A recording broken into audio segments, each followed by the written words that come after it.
അസ്സലാമു അലൈക്കും വറഹ്മത്തുള്ളാഹി. പരിശുദ്ധമാക്കപ്പെട്ടിട്ടുള്ള പുണ്യ മുഹറം മാസം നമ്മളിലേക്ക് ഇതാ എത്തിക്കഴിഞ്ഞു.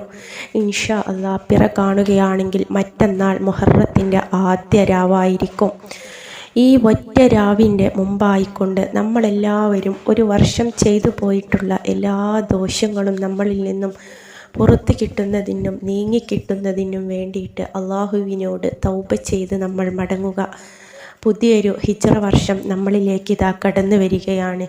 വരുന്ന ഈ ഒരു പുതുവർഷത്തിൽ തന്നെ നമ്മുടെ ജീവിതത്തിൽ നമ്മൾ ആഗ്രഹിക്കുന്നത് നമുക്ക് നടന്നു കിട്ടുവാനും നമ്മുടെ ഹലാലായിട്ടുള്ള ആഗ്രഹങ്ങൾ നമുക്ക് പെട്ടെന്ന് ഹാസിലായി കിട്ടുന്നതിന് വേണ്ടിയിട്ടും ചെയ്യാൻ കഴിയുന്ന ഏറ്റവും ചെറിയ ഒരു സിമ്പിളായ ഇസ്ലാമിക അറിവിനെ കുറിച്ചിട്ടാണ് ഇന്ന് ഞാൻ നിങ്ങളുമായിട്ട് പങ്കുവെക്കുന്നത്. വരുന്ന പുതുവർഷത്തെ വരവേൽക്കുന്നതിന് വേണ്ടിയിട്ട് നമുക്ക് ചെയ്യാൻ കഴിയുന്ന ഏറ്റവും സിമ്പിളായിട്ടുള്ളൊരു കാര്യമാണ് ഇത്. ജീവിതത്തിൽ എത്ര വലിയ ആഗ്രഹങ്ങളുണ്ടെങ്കിലും നടക്കില്ല എന്ന് പറഞ്ഞുകൊണ്ട് തട്ടിക്കളഞ്ഞിട്ടുള്ള, അതിനെ ഉപേക്ഷിച്ച് കളഞ്ഞിട്ടുള്ള ഒരു ആവശ്യം, ഒരു ആഗ്രഹം ആണെങ്കിൽ പോലും ആ ഒരു ആഗ്രഹം പോലും നിങ്ങൾക്ക് ഈ ഒറ്റ വഴിപ്രകാരം നടന്നു കിട്ടുന്നതായിരിക്കും. ചെയ്യേണ്ടത് ഇത്ര മാത്രമാണ്. വുളൂഓടുകൂടി നല്ല തഖ്വയോടുകൂടി ഖിബിലയിലേക്ക് മുന്നിട്ടിരുന്നു കൊണ്ട് സൂറത്തുൽ ഫത്ഹ്, വിജയത്തിൻ്റെ സൂറത്തായിട്ടുള്ള സൂറത്തുൽ ഫത്ഹിനെ തുടർച്ചയായിക്കൊണ്ട് 21 വട്ടം നിങ്ങൾ ഓതി തീർക്കുക. അതായത് വിജയത്തിൻ്റെ സൂറത്തായിട്ടുള്ള സൂറത്തുൽ ഫത്ഹിന് ഒരുപാട് മഹത്വങ്ങളുണ്ട്, ഒരുപാട് ശ്രേഷ്ഠതകളും ഒരുപാട് ആവശ്യങ്ങൾ നിറവേറുവാൻ മഹാന്മാർ പോലും ഓതിയിട്ടുള്ളൊരു സൂറത്താണ് സൂറത്തുൽ ഫത്ഹ് എന്ന് പറയുന്നത്. അതുകൊണ്ട് തന്നെ തുടർച്ചയായിട്ടുള്ള ദിവസങ്ങളെ കണക്കാക്കിക്കൊണ്ട് 21 വട്ടം നിങ്ങൾ ഓതി തീർക്കുക.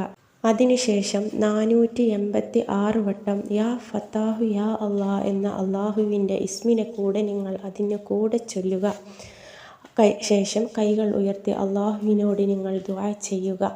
നിങ്ങൾ ഓതുന്ന ഈ ഒരു സൂറത്തെന്ന് പറയുന്നത് വിജയത്തിൻ്റെ സൂറത്താണ്. അതുപോലെ യാ ഫത്താഹു യാ അള്ളാഹ് എന്നത് അസ്മാഉൽ ഹുസ്നയിലുള്ള അള്ളാഹുവിൻ്റെ പ്രിയപ്പെട്ടിട്ടുള്ളൊരു നാമം കൂടെയാണ്.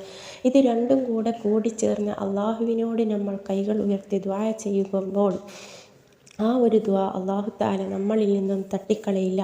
അതുകൊണ്ട് വരുന്ന ഈ ഒരു പുതുവർഷത്തെ വരവേൽക്കുമ്പോഴേക്കും നമ്മുടെ ആവശ്യം നമ്മളിലേക്ക് എത്തിച്ചേരുന്നതിന് വളരെ ഈസി ആയിട്ടുള്ളൊരു മാർഗം കൂടെയാണ് ഇത്.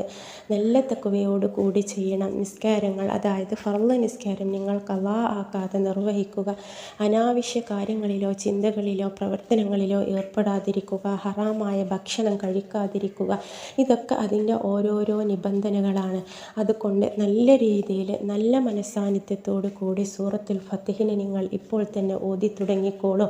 നമ്മുടെ ജീവിതം പുതിയൊരു വർഷത്തിലേക്ക് നമ്മൾ തുടങ്ങുകയാണ്. ആയുസ്സിൻ്റെ ഒരു വർഷം നമ്മളിൽ നിന്നും കടന്നു പോവുകയുമാണ് ചെയ്തിരിക്കുന്നത്. അല്ലാഹു തആല നമ്മൾ ചെയ്തു പോയ ദോഷങ്ങളെ നമുക്ക് പുറത്തു തരികയും നമ്മുടെ ആഗ്രഹങ്ങളെയും നമുക്ക് നടത്തി തരികയും ചെയ്യുമാറാകട്ടെ എന്ന പ്രാർത്ഥനയോടുകൂടി വീഡിയോ ഇഷ്ടപ്പെട്ടാലൊന്ന് ലൈക്ക് ചെയ്യുക, മറ്റുള്ളവർക്ക് കൂടെ ഒന്ന് പകർന്നു കൊടുക്കുക. അസ്സലാമു അലൈക്കും.